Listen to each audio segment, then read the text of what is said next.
Halo, saya udara. Saya mengandung oksigen. Saya akan memasuki tubuh manusia. Pertama-tama, saya memasuki hidung. Halo, saya hidung. Hidung berfungsi sebagai tempat membuat dan masuk udara. Di dalam hidung terdapat bulu hidung dan selaput lendir. Bulu hidung berfungsi sebagai penyaring kotoran yang masuk bersama udara yang dihirup. Selaput lendir berfungsi untuk menghangatkan dan mengatur kelembapan udara yang masuk ke paru-paru. Sehabis saya dari hidung, saya menuju ke faring. Halo, aku faring tetangga. Faring tetangga merupakan persimpangan antara saluran makanan manusia dan saluran pernapasan pada manusia. Fungsi dari faring tetangga adalah menyalurkan udara yang masuk dari hidung dan mulut ke trakea. Sehabis saya dari faring, saya menuju ke laring. Halo, saya laring atau yang disebut pangkal tenggorokan. Pada pangkal tenggorokan terdapat katup atau yang disebut epiglottis. Fungsinya menghubungkan faring dan trakea. Pada laring terdapat pita suara. Sehabis saya dari laring, saya menuju ke trakea. Halo, trakea atau yang bisa disebut batang tenggorokan. Dalam tenggorokan terdapat bulu getar yang bernama silia. Fungsinya menyaring udara dari kotoran-kotoran. Fungsi trakea adalah mengalir udara menuju ke paru-paru. Sehabis saya dari trakea, saya menuju ke bronkus.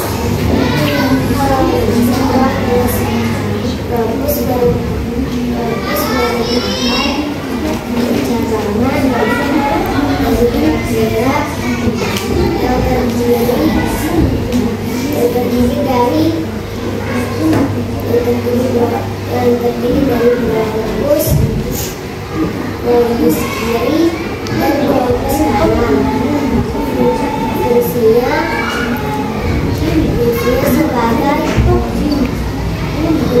sebagai jalur masuk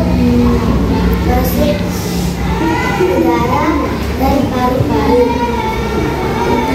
Sehabis saya dari bronkus, saya menuju ke bronkiolus. Halo, aku bronkiolus. Bronkiolus merupakan pengembangan dari bronkus. Fungsinya mengalirkan udara dari bronkus ke alveolus. Sehabis saya dari bronkiolus, saya menuju ke alveolus.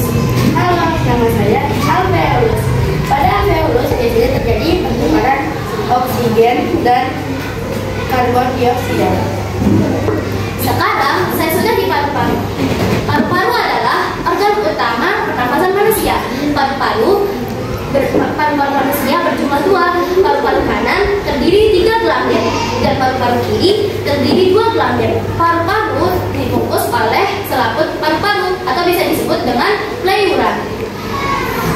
Sekian dari kami.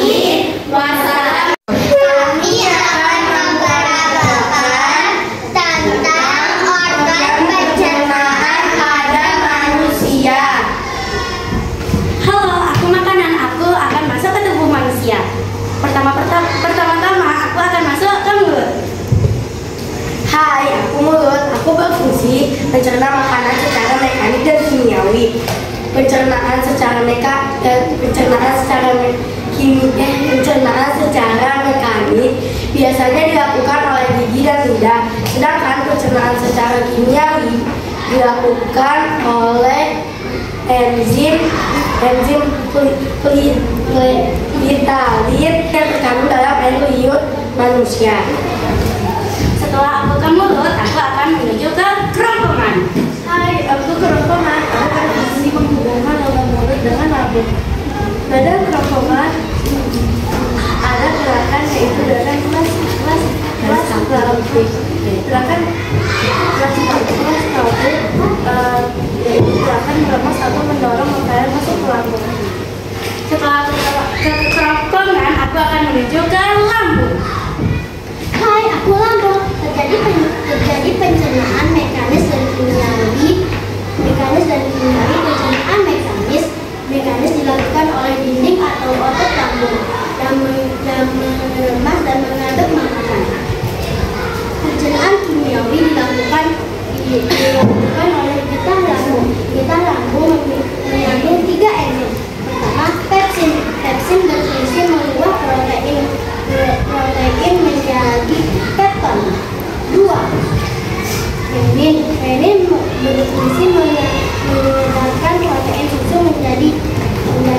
kalsium.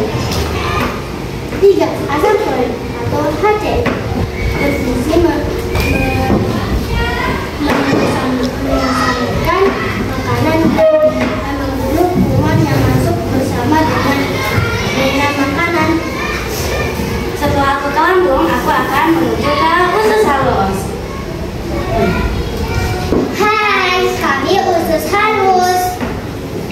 Usus halus berfungsi mencerna makanan dengan bantuan getah pankreas dan getah ambeien.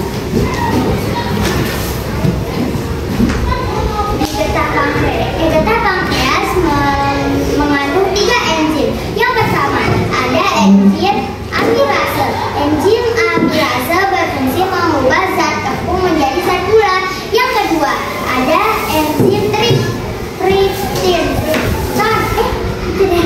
Enzim itu berfungsi mengubah triptan menjadi asam